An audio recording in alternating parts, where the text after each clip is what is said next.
Hello viewers, welcome to Deep's mathematics 23.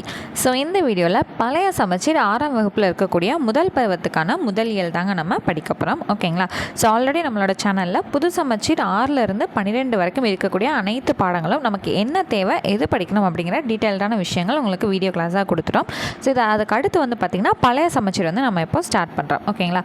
So already நீங்கள் post பண்ண videos எல்லாமே பார்க்கணும்னு நினச்சிங்கன்னா அதுக்கான ப்ளேலிஸ்ட் தனியாகவே க்ரியேட் பண்ணி வச்சிட்டோம். ஸோ டே 1லேருந்து 12th லாஸ்ட் இயல் வரைக்கும் உங்களுக்கு எல்லா வீடியோஸுமே கிடைக்கும். ஓகேங்களா? ஸோ இப்போ நம்ம என்ன படிக்க போகிறோம், ஓல்டு சமச்சீரில் இருக்கக்கூடிய 6ஆம் வகுப்புக்கான முதல் இயல் தான் நம்ம படிக்க போகிறோம். ஸோ ஓகேங்க, முதல் பாடத்தில் என்ன கொடுத்துருக்காங்கன்னா வாழ்த்து, திருவருட்பா. ஸோ இதை நம்ம புது சமச்சீர்லேயே படிச்சிருப்போம் இல்லைங்களா? திருவருட்பா அப்படிங்கிறத எழுதுனது யார்?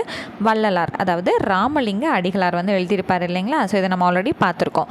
ஸோ அவரோட நூல்களான ஜீவகாருண்ய ஒழுக்கம், மனுமுறை கண்ட வாசகம், ஸோ இது எல்லாமே நம்ம புது சமச்சீர்லேயே படிச்சிருக்கோம் இல்லைங்களா? ஸோ ஆல்ரெடி நம்ம படித்ததே தான் அப்படியே இருக்கும். எக்ஸ்ட்ரா ஒரு 2 பாயிண்ட் மட்டும் தான் இங்கே நமக்கு ப்ளேஸ் ஆகிருக்கும். ஓகேங்களா? ஸோ அப்படியே நம்ம ரிவிஷன் பர்பஸ் மாதிரி பழைய சமச்சீரை யூஸ் பண்ணிக்கலாம். ஸோ பாட்டு பாருங்கள். கண்ணில் கலந்தான், கருத்தில் கலந்தான், என் எண்ணில் கலந்தே இருக்கின்றான், பண்ணில் கலந்தான், என் பாட்டில் கலந்தான், உயிரில் கலந்தான், கருணை கலந்து. ஸோ இந்த பாடல் படிக்கும்போது நிறைய பேருக்கு இது ஆல்ரெடி நான் படித்த ஒரு ஃபீல் இருக்கேங்கன்னு இருக்கும். ஸோ இது இப்போ லாஸ்ட்டாக போன சமச்சீர் படித்தவங்களா இருந்தீங்க அப்படின்னா இதை 6th பார்த்துருக்கலாம். அதுக்கு முந்தின சமச்சீரில் படித்தவங்களா இருந்தீங்க அப்படின்னா 10th அதாவது அதுக்கு முந்தினது சமச்சீர் கிடையாது இல்லைங்களா? ஸோ 10th ஸ்டாண்டர்டில் இருந்திருக்கும். ஸோ இந்த பாடல் வழி வழியாக வந்துக்கிட்டே தான் இருக்குது. சரிங்களா? சரி, இது எழுதினவர் யார்? ராமலிங்க அடிகளார். ஓகேங்க. ஸோ இந்த பாடலோட பொருளாக வள்ளலார் என்ன சொல்லியிருக்காருன்னா, கருணை நிறைந்த இறைவன் என்னோட கண்ணில் இருக்கார், என்னோட எண்ணத்துலலாம் கலந்துருக்காரு, என்னோட சிந்தனையிலையும் கலந்துருக்காரு, என்னோட பாட்டுலேயுமே கலந்துருக்கிறாரு அப்படிங்கிற ஒரு விஷயத்தை தான் என்ன சொல்லியிருக்காரு வள்ளலார் இந்த பாடலில் சொல்லியிருக்காரு. அவ்வளோதாங்க, வேறு ஒன்றும் இல்லை. சரி, இப்போ அவரோட ஆசிரியர் குறிப்பை பற்றி தெரிஞ்சுக்கலாங்களா? சரி, ராமலிங்க அடிகளார் சிறப்பு பெயர் என்ன வச்சுருக்காங்க அப்படின்னா திருவருட்பிரகாசக வள்ளலார். ஓகேங்களா? ராமலிங்க அடிகளாரோட சிறப்பு பெயர் என்னவா சொல்கிறாங்கன்னா திருவருட்பிரகாசக வள்ளலார்னு சொல்கிறாங்க. இவர் கடலூர் மாவட்டம் மருதூரில் பிறந்திருக்காரு. அப்போ வள்ளலாரோட பிறந்த ஊர் என்னன்னு கேட்டாங்கன்னா மருதூர், பிறந்த மாவட்டம் என்னன்னு கேட்டாங்கன்னா கடலூர். சரிங்களா? இவரோட பெற்றோரோட பெயர்கள் ராமையா, சின்னம்மையார். சரிங்களா? சரி, இவரோட நூல்கள் ஜீவகாருண்ய ஒழுக்கம், மனுமுறை கண்ட வாசகம், இது எல்லாமே ஆல்ரெடி புது சமச்சீர் ஹையர் செகண்டரியில் நம்ம படிச்சிட்டோம் இல்லைங்களா? சரி, இவரோட பாடல்கள் எல்லாத்தையுமே என்னன்னு தலைப்பில் தொகுத்துருக்காங்க, திருவருட்பா அப்படிங்கிற பெயரில் தொகுக்கப்பட்டிருக்கு. சரி, அடுத்தது சமரச சன்மார்க்கம் அப்படிங்கிற சங்கத்தோட வழியாக அவர் எதை வழங்கியிருக்காரு? நெறினா என்னதுங்க? உண்மைகள், அதை வழங்கியிருக்காரு. சரிங்களா? அடுத்தது அனைத்து மதங்களோட நல்லிணக்கத்துக்காக சன்மார்க்க சங்கத்தை நிறுவியிருக்காரு. சரிங்களா? எதுக்காக? அனைத்து மதங்களில் இருக்கக்கூடிய மக்களுக்கு நல்லிணக்கத்துக்காக எதை நிறுவியிருக்காரு? சன்மார்க்க சங்கத்தை நிறுவியிருக்காரு. பசித்துயரை போக்கணுங்கிறதுக்காக அறச்சாலை நிறுவியிருக்காரு. அடுத்து அறிவு நெறிய வழங்கணுன்றதுக்காக ஞான சபையை நிறுவியிருக்கார். ஸோ இவர் என்னென்ன நிறுவனாருங்கிறது நமக்கு ரொம்பவே முக்கியம். சமரச சன்மார்க்க சங்கம், பசித்துயிர் போக்குறதுக்காக அறச்சாலை, அதுக்கப்புறம் அறிவை வளர்க்குறதுக்கு ஞான சபை. இந்த 4 பாயிண்ட் முக்கியங்க, தெளிவாக படித்து வச்சுக்கணும். சரிங்களா? அடுத்து வாடிய பயிரை கண்டபோதெல்லாம் வாடினேன், அது வள்ளலார் சொன்னது தான், இது நமக்கு தெரியும். அடுத்து அணையாத அடுப்பு, அதாவது பசித்துயிரில் வரவங்களுக்கு எந்நேரமும் சாப்பாடு வழங்கணுங்கிறதுக்காக அணையா அடுப்பு, அது எங்கெங்கே இது பண்ணியிருக்காரு? வடலூரில் சத்திய தர்மசாலை. ஓகேங்களா? ஸோ இது நம்ம சின்ன வயசுலேருந்து படிச்சுட்டு தானே இருக்கோம். சரி, அடுத்தது இவரோட காலம். ஸோ இது இங்கே தான் நம்ம தெரிஞ்சுக்கிறோம் இல்லைங்களா? ஸோ இதுக்கு முன்னாடி பார்த்தது எல்லாமே நம்ம ஆல்ரெடி படித்தது தான். ஸோ இந்த பாயிண்ட் நம்ம இங்கே தான் தெரிஞ்சுக்கிறோம். ஸோ 5/10/1823 30/1/1874 வரைக்கும் இவரோட காலம் இருந்திருக்கு. சரிங்களா? ஸோ அவ்வளோதான், இந்த பாடம் நமக்கு முடிஞ்சிருச்சு. ஸோ இந்த பாடத்தில் நம்ம என்னென்ன பார்த்தோம்? திருவருட்பாலிருந்து ஒரு பாடல் பார்த்தோம், இதை ராமலிங்க அடிகளார் எழுதியிருக்காருன்னு பார்த்தோம். அந்த பாடலோட பொருள், இறைவன் என்னோட எண்ணம், சிந்தனை, என்னோட பாடல், என்னோட கண், என்னோட உயிர், என்னோட இசை எல்லாத்துலேயுமே கலந்துருக்காரு அப்படிங்கிறத இதில் கொடுத்துருக்காங்க. அடுத்து இவரோட ஆசிரியர் குறிப்பு, ஃபஸ்ட் பேராகிராஃப் ஃபுல்லாக நமக்கு ஆல்ரெடி தெரிஞ்சதான். செகண்ட் பேராகிராஃபில் என்னென்ன நிறுவியிருக்காருங்கிறது ஆல்ரெடி நம்ம படிச்சிருக்கோம். பட் இந்த அளவுக்கு டீட்டெயில்டாக நம்ம படித்ததில்லை. அண்ட் இவரோட காலம் புதுசாக படிக்கிறோம், அவ்வளோதான். ஓகேங்களா? ஸோ இங்கே ஜீவகாருண்ய ஒழுக்கம், மனுமுறை கண்ட வாசகம், இந்த திருவருட்பா, இவரோட பேர் திருவருட்பிரகாசக வள்ளலார், இவரோட தாய் தந்தை பெயர், இது எல்லாமே நம்ம ஆல்ரெடி புது சமச்சீரிலே படிச்சிருக்கோம் இல்லைங்களா? அப்போ இங்கே படிக்கும்போது ரிவிஷன் பர்பஸ்மாக ஈஸியாக தான் இருக்கும் நமக்கு, அவ்வளோதாங்க. சரி, அடுத்து அப்படியே வந்தோன்னா ராமலிங்க அடிகளார் டேஸ் என்னும் ஊரில் பிறந்தார். அப்போ கடலூர் மாவட்டம் மருதூரில் பிறந்திருக்காரு. அடுத்து ராமலிங்க அடிகளாரது பாடல்கள் திருவருட்பா என்னும் தலைப்பில் தொகுக்கப்பட்டுள்ளன. ஓகேங்களா, அவ்வளோதான். ஸோ இந்த பழைய சமச்சீர் பொறுத்தளவில் 11th 12th நம்ம இதை மட்டும் பார்த்தா போதும்னு சொன்னோம் இல்லைங்களா, அதே போல் பழைய சமச்சீரிலும் நம்ம எதை காட்டுறோமோ அதை மட்டும் நீங்கள் படிச்சிங்கனாலே போதுமானது. ஸோ அடுத்து திருக்குறள். ஸோ இந்த அன்புடைமை அப்படிங்கிற அதிகாரம் ஃபஸ்ட் நம்மளோட பேட்சில் 6th ஸ்டாண்டர்ட் நீங்கள் படிச்சுட்டு இருந்த டைம்லேயே டெய்லியும் ஒரு திருக்குறளாக படிச்சிங்க இல்லைங்களா.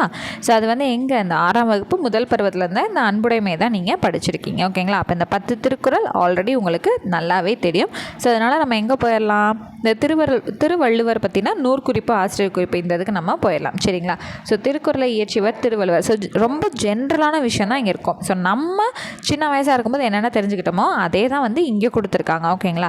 ஸோ திருவள்ளுவரோட காலம் கிமு 31. இது ரொம்பவே முக்கியமானது. இது புது சமச்சீர் 6ஆம் வகுப்புலேயே நீங்கள் படிச்சிருப்பீங்க இல்லைங்களா. ஓகே, சரி.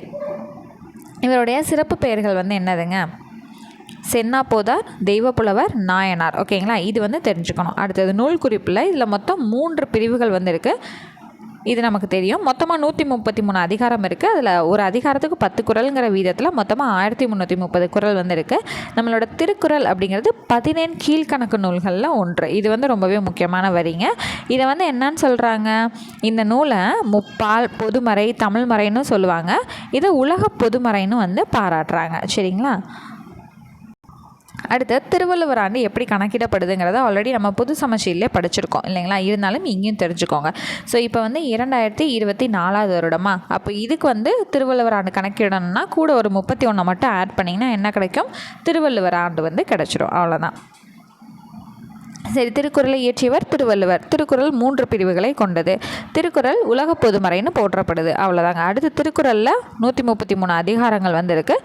திருக்குறள் 17 கீழ்கணக்கு நூல்களுள் ஒன்று. அவ்வளோதான். அடுத்தது இந்த அன்பிலார் எல்லாம் தமக்குரியர் அன்புடையார் என்பும் உரியர் பிறருக்கு. என்பிலதனை வெயில் போல காயுமே அன்பிலதனை அறம். அவ்வளோதாங்க. ஸோ இதெல்லாமே வந்து கண்டிப்பாக படிக்கணுமாங்கன்னா கண்டிப்பாக படித்து வச்சுக்கோங்க. ஏதாவது மிஸ்ஸிங் வேர்ட்ஸ் வந்து நமக்கு கேட்குறாங்கன்னா கண்டிப்பாக புக்கில் இருக்கிறது வந்துச்சுன்னா நமக்கு லக்கு தானே. ஸோ எல்லா திருக்குறளையும் படிக்கிறதுக்கு பதிலாக புக் பேக்கில் இருக்கிறத மட்டும் நம்ம படிச்சுக்கிட்டோன்னா ஓரளவுக்கு நமக்கு ஒரு லக் இருக்கிறதுக்கு சான்ஸ் இருக்குது. ஓகேங்களா. சரிங்க. அப்படியே அடுத்து வந்தீங்கன்னா தமிழ் தாத்தா ஊவேசா. சரி, இவரை பற்றி ஆல்ரெடி நம்ம 6th படிக்கும்போதே நான் உங்களுக்கு சில பாயிண்ட்ஸ் வந்து சொல்லியிருந்தேன். ஊவேசா தான் வந்து பதிப்புலகத்தின் தந்தை. இவரை வந்து நம்ம தமிழ் தாத்தான்னு சொல்லி போற்றி புகழ்கிறோம். அதாவது அந்தளவுக்கு நம்ம ரொம்ப தமிழ் கூட சேர்த்து வச்சு பேசுகிறோம் அப்படிங்கிற விஷயங்கள்லாம் நம்ம சொல்லியிருந்தோம் இல்லைங்களா. ஓகே, இதை பற்றி ஓரளவுக்கு நமக்கு தெரியும். அண்ட் ஹையர் செகண்டரிலையுமே ஊவேசா பற்றின ஒரு பாடம் இருந்துச்சு. அதையுமே நம்ம பாக்ஸ் கண்டென்ட்லாம் படித்து தெரிஞ்சுக்கிட்டோம் இல்லைங்களா. சரிங்க. இதில் வந்து என்ன கதை சொல்லியிருப்பாங்க அப்படின்னா, இவர் வந்து நூல்களை நிறைய பதிப்பிக்கிறதுக்காக நிறைய கிராமங்களுக்கு போய் வீடாக போய் பழைய ஓலைச்சுவடிகள் இருந்தால் கொடுங்கன்னு சொல்லிட்டு நிறைய கலெக்ட் பண்ணிட்டு வந்து வருவார். சரிங்களா. ஸோ அதை பற்றின ஒரு கதை தான் இங்கே வந்து கொடுத்துருப்பாங்க.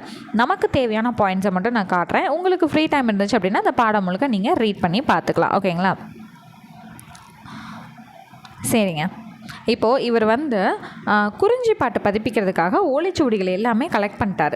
சரிங்களா. அப்போ வந்து இப்போ அவர் வந்து அதை சர்ச் பண்ணிகிட்ருக்காரு. ஓகே, எல்லாம் கரெக்டாக தான் இருக்கா, வரிசையாக தான் இருக்கான்னு சர்ச் பண்ணிகிட்டு இருக்கும்போது குறிஞ்சி பாட்டில் மொத்தம் வந்து 99 பூக்களோட பெயர்கள் இருக்கணும். ஆனால் அவர்கிட்ட என்ன தான் இருந்துச்சு, 96 பெயர்கள் தான் இருந்துச்சு. அவர் சரி 3 தானே இல்லை, 3 இல்லைன்றதை நம்ம இன்ஃபார்ம் பண்ணிக்குவோம் அந்த புத்தகத்தில், மொத்தம் 99, ஆனால் நமக்கு கிடைக்கப்பட்டது இவ்வளோ தான் அப்படின்னு சொல்லிக்கலாங்கிறது இல்லாமல் எனக்கு அந்த 3மே முழுசாகவே வேணும், எனக்கு 99மே எனக்கு முழுசாகவே வேணும்னு சொல்லிட்டு மறுபடியும் அவர் என்ன பண்ணியிருக்காரு, ஓலைச்சுவடிகள் எல்லாமே தேடிட்டு போயிருந்திருக்காரு. ஸோ அந்த கருத்துக்கள் வந்து இதுக்குள்ளே இருக்கும். ஸோ அப்போது நம்ம இதுலேருந்து என்னங்க தெரிஞ்சுக்கணும்னு பார்த்தீங்கன்னா, குறிஞ்சி பாட்டு அப்படிங்கிற நூலில் மொத்தமாக பூக்களோட பெயர்கள் எத்தனை இருந்திருக்கு, 99 இருந்திருக்கு. அதை தெரிஞ்சுக்கிறோம். சரிங்களா. இப்போ அதுக்கு முன்னாடி ஒரு இன்ஃபர்மேஷன் அடுத்த பேஜுக்கு போகிறதுக்கு முன்னாடி, ஓலைச்சுவடிகள் எந்தெந்த இடங்களில் பாதுகாக்கப்பட்டுருக்கு. ஸோ இதெல்லாமே ஆல்ரெடி நம்ம புது சமச்சீர் புத்தகத்தில் படிச்சிருக்கோம் இல்லைங்களா. கீழ் திசை சுவடிகள் நூலகம், அரசு ஆவண காப்பகம், உலக தமிழ் ஆராய்ச்சி நிறுவனம், சரஸ்வதி நூலகம், இது எல்லாமே புது சமச்சீர் 7ஆம் வகுப்பில் நம்ம படிச்சிருக்கோம் இல்லையா. ஓகேங்க. சரி, அப்படியே அடுத்த பேஜுக்கு வந்துடுவோமா. ஸோ நம்ம ஆல்ரெடி சொன்ன மாதிரி அந்த 96 பூக்கள் மட்டும் இருந்தால் போதாது, 3 பூக்களோட பேரும் வேணும்னு சொல்லிட்டு தேடி அலைஞ்சு கண்டுபிடிச்சி பதிப்பிச்சு நமக்காக வழங்கியிருக்காரு. சரி, இப்போ இந்த குறிஞ்சி பாட்டுங்கிற நூல் வந்து எதில் வந்து வருங்க அப்படின்னு கேட்டிங்கன்னா, சங்க இலக்கியங்களில் 10 பாட்டு நூல்களில் ஒன்று தான் இந்த குறிஞ்சி பாட்டு. ஸோ இந்த குறிஞ்சி பாட்டை எழுதினவர் யாருன்னு பார்த்தீங்கன்னா கபிலர். சரிங்களா. இது நமக்கு ரொம்ப ரொம்ப ரொம்ப முக்கியமான ஒரு விஷயம். சரி, ஊவேசா பதிப்பித்த நூல்கள் என்னென்னு பார்த்தீங்கன்னா, 8 தொகை முழுவதும் அவர் பதிப்பிச்சிருக்காரு, 10 பாட்டு முழுவதும் முழுவதும் பதிப்பித்திருக்காரு. சீவக சிந்தாமணி, சிலப்பதிகாரம், மணிமேகலை, புராணங்களில் 12 நூல்கள் வந்து பதிப்பித்திருக்காரு. உலால 9, கோவையில் 6, தூது, வெண்பா நூல்கள், அந்தாதி, பரணி, மும்மணி கோவை, இரட்டைமணி மாலை, அடுத்து வந்து பார்த்திங்கன்னா பிற பிரபந்தங்கள். சரிங்களா? ஸோ இதெல்லாமே படிக்கணுமானா ஓரளவுக்கு வந்து இந்த கவுண்ட்ஸை கூட விட்டுருங்க. இந்த அதில் எத்தனை நூல்கள் பதிப்பிச்சாருங்கிற இந்த கவுண்ட்ஸை விட்டுருங்க. பட் இங்கே இருக்குது பார்த்தீங்களா, இதை வந்து ஓரளவுக்கு ரொம்ப நீங்கள் மனப்பாடம் பண்ணுறீங்களோ இல்லையோ ஃபேமஸான புக்ஸ் இருக்கும் இல்லையா, அதை மட்டும் படித்து வச்சுக்கோங்க. அதாவது 8 தொகை, 10 பாட்டு, சீவக சிந்தாமணி, சிலப்பதிகாரம், மணிமேகலை, இதெல்லாம் வந்து கொஞ்சம் இம்பார்ட்டன்ட் கொடுத்து மனப்பாடமே பண்ணி வச்சுக்கோங்க. இதுக்கப்புறம் இருக்கிறத ஜஸ்ட் வந்து ரீட் அவுட் மட்டும் பண்ணி வச்சுக்கோங்க. ஓகேங்களா? சரிங்க. இப்போ இவரை பற்றின முக்கியமான விஷயங்கள் வந்து நம்ம தெரிஞ்சுக்கலாம். உவேசா வந்து திருவாரூர் மாவட்டம் உத்தமதானபுரத்தில் வந்து பிறந்திருக்கார். இவரோட இயற்பெயர் என்னன்னு பார்த்தீங்கன்னா வேங்கட ரத்தினம். சரிங்களா? இவரோட ஆசிரியர் பெயர் என்னன்னு பார்த்தீங்கன்னா மகாவித்வான் மீனாட்சி சுந்தரம். ஸோ நம்ம 11th ஸ்டாண்டர்டில் புக் பேக்கில் வந்து இயல் 1ஓட மொழித்திறன் பயிற்சியில் முதல் நபர் இருப்பார் இல்லைங்களா, அவர் தான் யார்? மகாவித்வான் மீனாட்சி சுந்தரம். ஸோ அந்த கண்டென்ட்லேயே நம்ம படித்தோம். இவரோட மாணவர்களில் ஒருத்தர் வந்து உவேசா அப்படிங்கிறத நம்ம படித்தோம் இல்லைங்களா. ஸோ அந்த பாயிண்ட் அப்படியே ரிப்பீட்டாக இங்கே நம்ம எப்படி திருப்பி போட்டு படிக்கிறோம், இவரோட ஆசிரியர் மகாவித்வான் மீனாட்சி சுந்தரனார் அப்படின்னு வந்து படிக்கிறோம் இல்லைங்களா. சரி, இவரோட ஆசிரியர் இவருக்கு என்ன பேர் வச்சார் அப்படின்னா சாமிநாதன் அப்படிங்கிற பேரை வந்து வச்சுருக்கார். அப்போ இவருக்கு உவேசா அப்படிங்கிறது எப்படி வந்துச்சுன்னா உத்தமதானபுரம் வேங்கட சுப்புவின் மகனார் சாமிநாதன். அப்போ இது எல்லாத்துலையும் இருக்கக்கூடிய முதல் லெட்டர் எடுத்து என்னென்னு வச்சுக்கிட்டாரு, உவேசா அப்படின்னு வந்து இவர் வச்சுக்கிறாரு. சரிங்களா? இவரோட காலம் வந்து எப்போன்னு பார்த்தீங்கன்னா 19 பிப்ரவரி 1855 28 ஏப்ரல் 1942 வரைக்கும். சரிங்களா?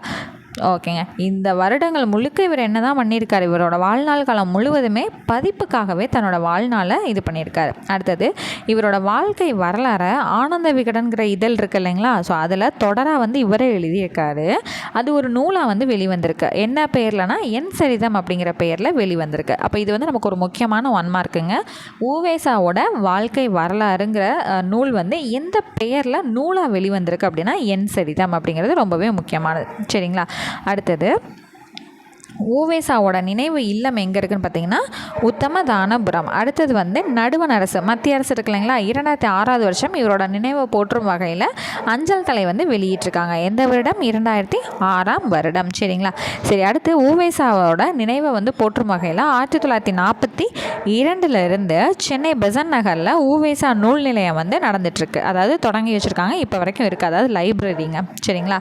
அடுத்தது உவேசாவோட தமிழ் பணிகளை வந்து வெளிநாட்டு அறிஞர்கள் யார் யார் தெரிஞ்சுக்கிட்டாங்க, அதாவது யார் யாருக்கு நல்லா தெரியும் அப்படின்னு வந்து பார்த்தீங்கன்னா ஜியோ போப்புக்கும் சூழியல் வின்சோனுக்கும். இவங்க 2 பேருமே யாரை பாராட்டியிருக்காங்கன்னா உவேசாவை பாராட்டியிருக்காங்க. அடுத்து இங்கே பார்த்தா அதே பாயிண்ட் வந்து இங்கே கொடுத்துருப்பாங்க. நடுவண் அரசு 2006 வருஷம் அஞ்சல் தலை வந்து வெளியிட்டு சிறப்பிச்சிருக்கு அப்படிங்கிறது. ஓகேங்களா? இப்போ நம்ம படித்ததுலே இந்த பாடத்திலே இந்த ஒரு பக்கம், அதுலேயும் இங்கேருந்து தான் நமக்கு ரொம்பவே முக்கியமான கண்டென்ட்ஸ் வந்து இருக்குது. இதை நம்ம தெரிஞ்சுக்கிட்டோம் இல்லைங்களா. அவ்வளோதான். அடுத்து வந்து பார்த்தீங்க அப்படின்னா புக் பேக் வந்துடலாம். ஸோ ஓலைச்சுவடிகளை தேடி வந்த பெரியவர் யாருன்னா உவேசா. அடுத்து உவேசாவின் வாழ்க்கை வரலாற்றோட நூலின் பேர் என்னது? என் சரிதம். அடுத்து உவேசா தம் வாழ்நாள் முழுவதும் ஓய்வில்லாமல் பதிப்பு பணியை மேற்கொண்டார். அடுத்து வந்து பார்த்திங்கன்னா உவேசா பிறந்த ஊர் எதுங்க? உத்தமதானபுரம். அடுத்து உவேசா அவர்களை நாம் தமிழ் தாத்தா என அன்போடும் உரிமையோடும் அழைக்கின்றோம். அவ்வளோதாங்க. ஸோ அந்த பாடம் டக்குன்னு முடிஞ்சிருச்சா? ஸோ அடுத்து வந்து பார்த்திங்கன்னா ஒரு துணை பாடம் கதை இருக்கும். இந்த கதை வந்து நமக்கு தேவையில்லை. இதில் ஒரு 2 பாயிண்ட் மட்டும் நான் சொல்கிறேன், நீங்கள் தெரிஞ்சுக்கோங்க. ஸோ இந்த காகிதத்தில் உருவங்கள் செய்கிறாங்க இல்லைங்களா, ஸோ இதோட கலை வந்து எந்த நாட்டோட கலை வந்து எந்த நாட்டவரோட கலைனா ஜப்பானியரோடது. அது என்னன்னு சொல்கிறாங்கன்னா ஓரிகாமி அப்படின்னு வந்து சொல்லுவாங்க. ஸோ நெட்லலாம் வந்து நிறையா வரும் இந்த மாதிரி கிராஃப்ட் எல்லாமே நிறையா நீங்கள் பார்த்துருப்பீங்க. பேப்பரில் செய்யக்கூடியது என்னன்னு சொல்லுவாங்கன்னா ஓரிகாமின்னு சொல்லுவாங்க. இது ஜப்பானியர்களோட கலை. சரிங்களா? இது ஒன்று தெரிஞ்சுக்கோங்க. அடுத்தது இந்த கதையை வந்து எழுதினவர் வந்து யாருன்னா அரவிந்த குப்தா 10 Little Fingers அப்படிங்கிற நூலில் வந்து எழுதி வெளியிட்டிருக்காரு. சரிங்களா? அவ்வளோதான். இந்த 2 பாயிண்ட் மட்டும் தெரிஞ்சுக்கோங்க, இதுவே போதுமானது. ஸோ அவ்வளோதாங்க. ஸோ நான் ஆல்ரெடி சொன்னேன் இல்லைங்களா, கண்டென்ட் வந்து ரொம்பவே கம்மியாக தான் இருக்கும். அடுத்து வந்து பார்த்திங்கன்னா இலக்கண பகுதி வந்து ஸ்டார்ட் ஆகிடுது. ஸோ 6ஆம் வகுப்பும் 7ஆம் வகுப்பும் பார்த்திங்கன்னா பெருசாக இலக்கணம் வந்து எதுவுமே இருக்காது. ஸோ இப்போ இங்கே வந்து 6ஆம் வகுப்பு முதல் பருவத்தில் என்ன இருக்குன்னா குறில் எழுத்துனா என்ன, நெடில் எழுத்துனா என்ன, மெய் எழுத்து எப்படி இருக்கும், உயிர் எழுத்து எப்படி இருக்கும், எங்கே புள்ளி வைக்கணும், அந்த மாதிரி ஏதாவது எந்த மாதிரி மிஸ்டேக்ஸ் வந்து இதாகணும் சின்ன குழந்தைங்களுக்கு சும்மா வந்து சொல்லியிருப்பாங்க. ஸோ அவங்களுக்கு வந்து எழுத்து பிள்ளைலாம் இல்லாமல் எழுதணும் இல்லைங்களா. உயிர் எழுத்துனா என்ன, மெய் எழுத்துனா என்ன, உயிர்மெய் எழுத்துனா எப்படி எப்படி இருக்கும், எப்படி சேர்ந்து வந்து வரும், அந்த மாதிரி விஷயங்கள் தான் ஜென்ரலாக தான் இருக்கும். அடுத்து வந்து எங்கே வந்து ஒத்த சொல்லி கொம்பு போடணும், எங்கே வந்து ரெட்டை சொல்லி கொம்பு போடணும், அந்த மாதிரி விஷயங்கள் தான் வரும். ஸோ அப்போ இது நம்ம படிக்கணுமானா என்னை பொறுத்தளவுக்கு இந்த பகுதி வந்து நமக்கு வேணாம். ஸோ இது வந்து சும்மா ரொம்ப சின்ன பிள்ளைங்களுக்கு வந்து ஏற்றது தான், இது நமக்கு தேவையில்லை. ஸோ அதனால் இந்த ஏரியாவில் நான் எதை சொல்கிறேனோ அதை மட்டும் நீங்கள் பார்த்துக்கிட்டிங்கன்னா போதுமானது. ஸோ இங்கெல்லாம் பார்த்தீங்கன்னா அமுதன் டேஸ் குடித்தான், அப்போ பால் குடித்தான், துணைக்கால் வருமா வராதா, ஸோ இந்த மாதிரி வந்து விஷயங்கள் வந்து இருக்கும். ஸோ இது கூட நமக்கு பெருசாக தேவை கிடையாது. ஓகேங்களா. ஸோ அடுத்து வந்து அப்படியே ஸ்ட்ரெயிட்டாக வந்திங்கன்னா இந்த மொழித்திறன் பேஜ்லேயே நம்ம செலக்டடாக வந்து படிக்கிற மாதிரி தாங்க இருக்கும். சரிங்களா. சரி, இங்கே வந்து பாருங்களேன், இது நமக்கு ரொம்ப ரொம்ப ரொம்ப ரொம்ப முக்கியமான ஒரு ப்ரீவியஸ் கொஷின். சரிங்களா. முயற்சி திருவினை ஆக்கும் என கூறியவர் யார் அப்படின்னு பார்த்தீங்கன்னா திருவள்ளுவர். ஸோ இது வந்து உங்களுக்கு சந்தேகமாக இருந்துச்சுன்னா இதுக்கான ஆன்சர் கூட இங்கே கீழே வந்து கொடுத்துருப்பாங்க. ஸோ இது வந்து ரிப்பீட்டடான ஒரு ப்ரீவியஸ் கொஷினுங்க. முயற்சி திருவினை ஆக்கும்னு சொன்னவர் யார்? திருவள்ளுவர். ஓகேங்களா. அடுத்தது இங்கே ஒரு விஷயம் வந்து இருக்குது, டேரி பாக்ஸ் புற்றுநோய் ஓட்டம் அப்படின்னு சொல்லிட்டு ஒன்று இருக்கும். ஸோ இது வந்து எதுக்காக நடந்துச்சு அப்படின்னா, டேரி பாக்ஸ் அப்படிங்கிறவர் கனடா நாட்டை சேர்ந்த கூடைப்பந்தாட்ட வீரர். சரிங்களா. ஸோ அவருக்கு வந்து புற்றுநோயால் அவர் என்ன பண்ணிட்டாரு அப்படின்னா 23 வயசில் இறந்துடுறாரு. ஸோ அவர் இறக்கிறதுக்கு முன்னாடி என்ன பண்ணியிருக்காரு அப்படின்னா, அவர் வந்து மாரத்தான் ஓட்டம் வந்து பண்ணியிருக்காரு. எதுக்காக அப்படின்னு வந்து பார்த்தீங்கன்னா, இந்த மாதிரி புற்றுநோயால் பாதிக்கப்பட்டவங்களுக்காக நிதி திரட்டுறேன் அப்படின்னு சொல்லிட்டு ஒரு விஷயத்தை வந்து பண்ணார். ஸோ அதுக்கப்புறமா அவர் என்ன பண்ணிடுறாரு அப்படின்னா உடல் நலக்குறைவினால இறந்துடுறாரு. ஸோ அவரோட நினைவாக என்ன பண்ணுறாங்கன்னா ஒரு வருஷமும் செப்டம்பர் 15ஆம் தேதி, இங்கே பாருங்கள், செப்டம்பர் 15ஆம் தேதி உலகத்தில் இருக்க பல நாடுகளில் டேரி பாக்ஸ் புற்றுநோய் ஓட்டம் அப்படிங்கிறத நடந்துட்டுருக்கு. சரிங்களா. ஸோ இந்த அந்த டேட் வந்து தெரிஞ்சுக்கலாம். செப்டம்பர் 15ஆம் நாள் உலகத்தில் சில நாடுகள் என்ன பண்ணுறாங்க அப்படின்னா டேரி பாக்ஸ் புற்றுநோய் ஓட்டம்ங்கிறத கண்டக்ட் பண்ணிகிட்ருக்காங்க. ஸோ இந்த ஒரு விஷயத்தை நீங்கள் தெரிஞ்சுக்கலாம். ஓகேங்களா. ஸோ இந்த பாக்ஸில் பார்த்தீங்கன்னா நீங்கள் திருக்குறளில் படித்த சொல்பொருள் இருக்கு இல்லைங்களா, அதை சும்மா வந்து ஃபில் பண்ணி விளையாட்டு மாதிரி ப்ளே பண்ணி பார்க்கலாம். வேறு ஒன்றும் இல்லைங்க. அடுத்து வந்து பார்த்திங்கன்னா தமிழ் எண்கள் வந்து இந்த நூல்லையும் வந்து நமக்கு கொடுத்துருப்பாங்க. ஸோ அரபு எண், தமிழ் எண் அப்படிங்கிற வித்தியாசம் வந்து இங்கேயும் கொடுத்துருப்பாங்க. அது மட்டும் படிச்சுக்கிட்டா போதும். அது ஆல்ரெடி நம்ம படிச்சிருக்கோம் இல்லைங்களா. ஸோ அவ்வளோதான். இதை மட்டும் பார்த்துட்டிங்கன்னா அந்த பாடம் வந்து நமக்கு முடிஞ்சிருச்சு. ஸோ இது வந்து என்னதுங்க, நம்ம 1 2 3 படிக்கிறது அரபு எண், இது வந்து நம்மளோட தமிழ் எண். இது வந்து 10 வரையும் படித்து வச்சுக்கிட்டிங்கனாலே போதுமானது. அவ்வளோதான். ஸோ இதோட நமக்கு என்ன ஆயிடுச்சு, இயல் 1 வந்து கம்ப்ளீட் ஆயிடுச்சு. ஸோ நெக்ஸ்ட் வீடியோவில் நம்ம இயல் 2 வந்து படித்து தெரிஞ்சுக்கலாம். ஓகேங்களா. ஸோ நெக்ஸ்ட் கிளாஸில் உங்களை நான் மீட் பண்ணுறேன். ஸோ உங்களுக்கு நம்மளோட டெஸ்ட் பேட்சஸ் வந்து ஜாயின் பண்ணணுங்கிற இன்ட்ரெஸ்ட் இருந்துச்சு அப்படின்னா டிஸ்கிரிப்ஷனில் இருக்கக்கூடிய வாட்ஸ்அப் நம்பர் எடுத்து டெக்ஸ்ட் பண்ணி டீட்டெயில்ஸ் கேட்டு நீங்களும் ஜாயின் பண்ணிக்கலாம். ஓகேங்களா. தேங்க்யூ.